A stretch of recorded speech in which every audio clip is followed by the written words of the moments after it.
There might not be an industry you could find that hasn't been on a downward descent in reputational capital since they've been tracking.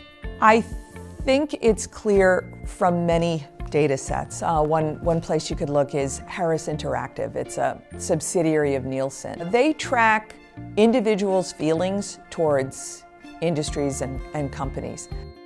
When consumers love a product, they cut you slack for an awfully long period of time. It's very difficult for firms to enjoy the benefit of structural advantages for very, very long periods of time. And so when you enjoy the benefit of an advantage, right, you enjoy high returns. Those high returns attract imitators, entrants.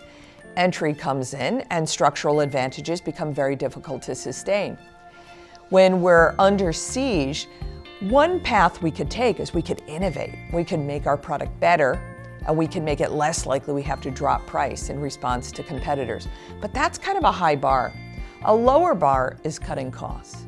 A lower bar is eliminating activities that we don't derive an immediate benefit from, even if we might derive a long-term benefit. And so I think competitive forces do have a way of introducing some short-term thinking. There is a liability associated with short-term thinking.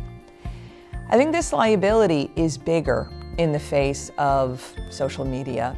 Firms have to be very cognizant about the pressures they face and the sort of short-term thinking that might be their response to those pressures, and the liability that's generated by responding to short-term events in ways that really diminish our long-term reputational capital. What do we do in the face of these bad events? I like Daniel Diermeier's book. It's called Reputational Rules.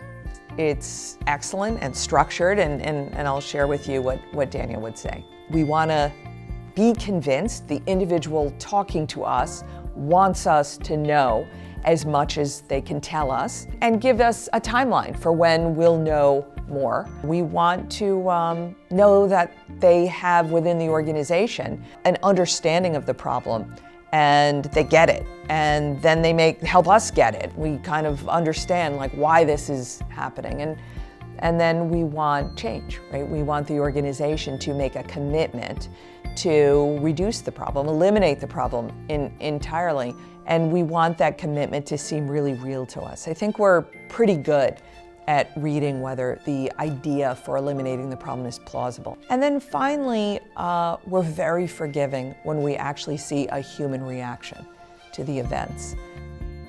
I have a course on advanced strategy, and one of the cases we looked at was the oil business, right? We looked at Exxon versus BP, for example.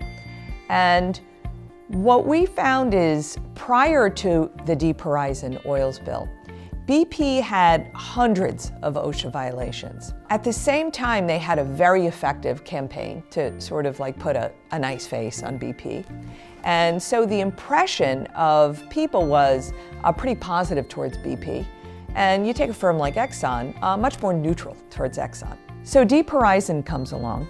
When you look under the hood of BP, you see a firm that put a shiny face on some pretty bad behavior. You wouldn't say there was some like conspiracy to be non-law abiding and sloppy about the rules. You would just say there was no intent to be incredibly maniacal about the rules and the law. If a bad event happens to a firm that is essentially in every way organically and sincerely interested in complying with not just the laws, but also with sort of like morality 101. So you see that kind of sincerity. It could lower the probability of a bad event. If a bad event happens anyway, it certainly seems to mitigate the extent to which there are punishments. I think I would think of reputational capital mostly as a really nice form of insurance.